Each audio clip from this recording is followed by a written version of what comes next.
may seem like the only thing happening in Congress these days is the never-ending fight over and of health reform. But if you happen to be watching the House floor at about 3 o'clock this afternoon, this is what you would have seen. Who has consistently called for the cleanup of the corrupt Acorn, the criminal enterprise Acorn, and all of their affiliates? It's been people on the Republican side of the aisle that have done that. This is the star of Acorn.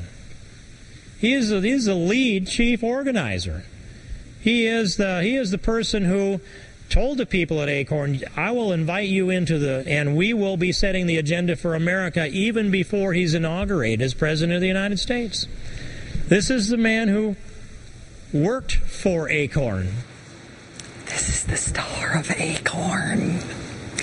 That was paranoid Republican Congressman Steve King of Iowa, today railing against the community organizing group Acorn and falsely accusing President Obama of being Acorn's lead chief organizer. This sort of animus toward Acorn is something that's been percolating on the right for a really long time now, but it's broken open recently as even Democrats in Congress have decided to go along with efforts to defund and demonize Acorn. And some Republican governors have even enthusiastically defunded Acorn as well, despite the fact that those governors didn't fund them in the first place. Thanks to the right-wing crusade against it, Acorn has become a household acronym and Republican America's most reliable trumped-up boogeyman. It was the 6th most covered story in the country last week. Acorn has been caricatured by people like Congressman King as a corrupt criminal enterprise that steals elections and turns a blind eye to prostitution. That's the storyline the mainstream media has latched onto as well. What you might not know from all of the breathless Acorn damnation coverage is what Acorn actually does. They do things like advocating for a higher minimum wage. They do things like helping low-income families file their taxes. They do things like helping low-income families find jobs. They do things like registering people to vote.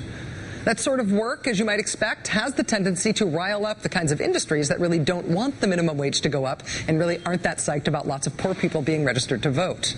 And as we discovered most recently in the healthcare debate, when industries sense a threat to their profits, they go into kill mode. They create corporate-funded, purportedly grassroots organizations to derail and destroy whomever they believe to be the source of that threat. Well, in the case of Acorn, I'd like you to meet Richard Berman. He's a Washington, D.C.-based lobbyist who is essentially a hired gun for corporations. Say you're a company that really doesn't want the minimum wage to be raised, but you also don't want to be seen fighting Acorn yourself. What you do is you hire Richard Berman, and what you get is RottenAcorn.com, a grassroots-ish looking website dedicated to destroying Acorn and its, quote, political thugs for hire. If you go to the bottom of that website, you'll see that RottenAcorn.com is run by something called the Employment Policies Institute, a nonprofit think tank that happens to be run by Richard Berman, who also happens to be the man behind grassroots-ish websites like the anti-labor one, UnionFacts.com. Also, MercuryFacts.org, which assures people that there really isn't that much mercury in that fish. Go ahead. Because Mr. Berman's organizations are nonprofits, it's almost impossible to find out who pays him for his services. Luckily for us, Richard Berman is a bit of a chatty Cathy. The businesses themselves don't find it convenient to take on causes that might seem politically incorrect, and I'm not afraid to do that. You're not going to get a lot of companies who want to say that I'm funding Rick Berman to go after you. They're just not going to do it. But go after them, he does. Richard Berman heads a laundry list of more than a dozen front groups that take on causes for business interests, like, say, the food and beverage industry. And, of course, it's perfectly fine for him to head up all of these nonprofit, purportedly grassroots organizations. Anyone in America has the right to lobby on anything they want to at all. The problem in the case of Acorn is that the effect of corporate-funded PR efforts like RottenAcorn.com has been a jihad launched against Acorn by the right-wing media, which has since been joined by the mainstream media, minus any sort of real fact-checking of these corporate organized facts about them.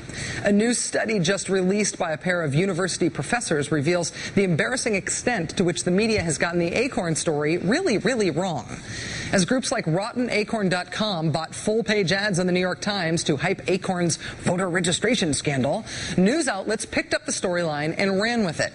According to this new study, about 80% of stories about Acorn voter fraud failed to mention that Acorn was the group that reported the irregularities in the first place. About 72% of stories about Acorn failed to quote anyone from the organization at all responding to the charges against them. And 11% of the stories made the blatantly false claim that Barack Obama once worked for Acorn, a claim repeated on the House floor today by Congressman Steve King, a claim that is not true. The media coverage of Acorn has been driven by a right-wing campaign against it, a corporate-funded, grassroots-ish PR effort to plant the idea that Acorn is somehow a cancer on the democracy. And it's an effort that is working.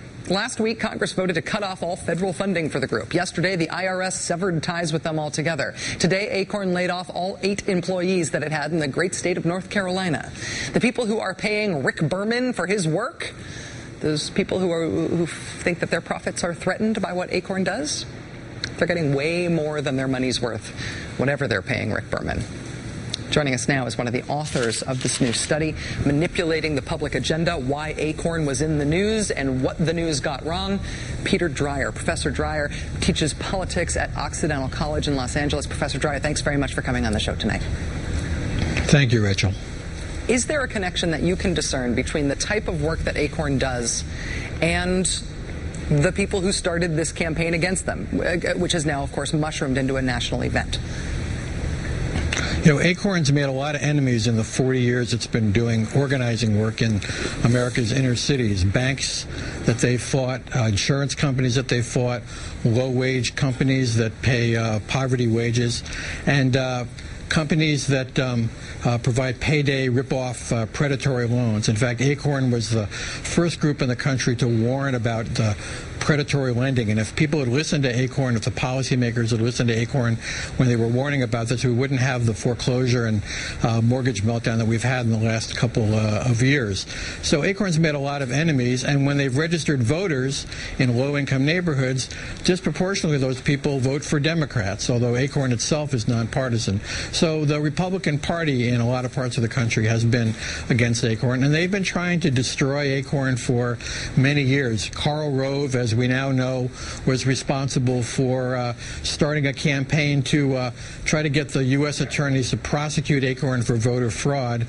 And when the U.S. attorneys like David Iglesias said there was no voter fraud, he fired him because he wanted to get rid of Acorn. So the media have picked up on this theme that Acorn is corrupt and Acorn's involved in voter fraud, when the reality is that there was absolutely no voter fraud that Acorn participated in. But you'd never know that by reading the New York Times or the Washington Post or the Wall Street Journal or other mainstream media. Well, give me some sense of the distance between the truth of what happened with Acorn and the charges that led to them being smeared as a voter fraud organization and the way that it's actually covered. What's the distance between the way the voter registration stuff is talked about and what actually happened?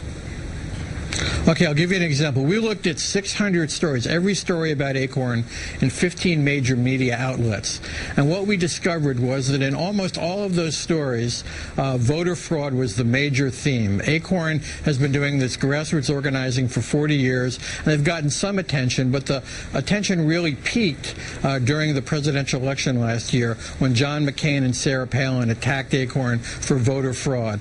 What really happened was that Acorn was registering voters in low-income neighborhoods, and Acorn would go around to neighborhoods and supermarkets and other places and have people fill out voter registration forms.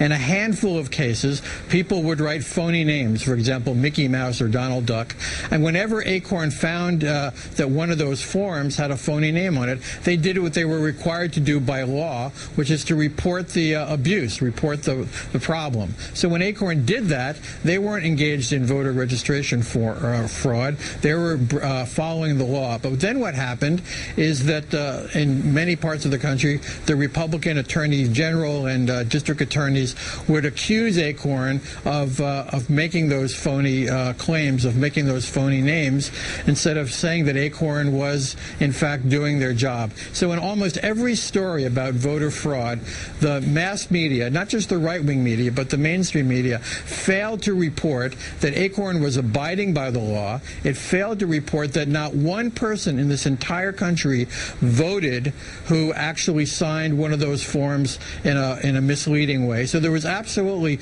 no voter fraud. There was some voter registration problems which Acorn reported. But despite that, John McCain, Sarah Palin, Rush Limbaugh, Glenn Beck, and the rest of the right-wing media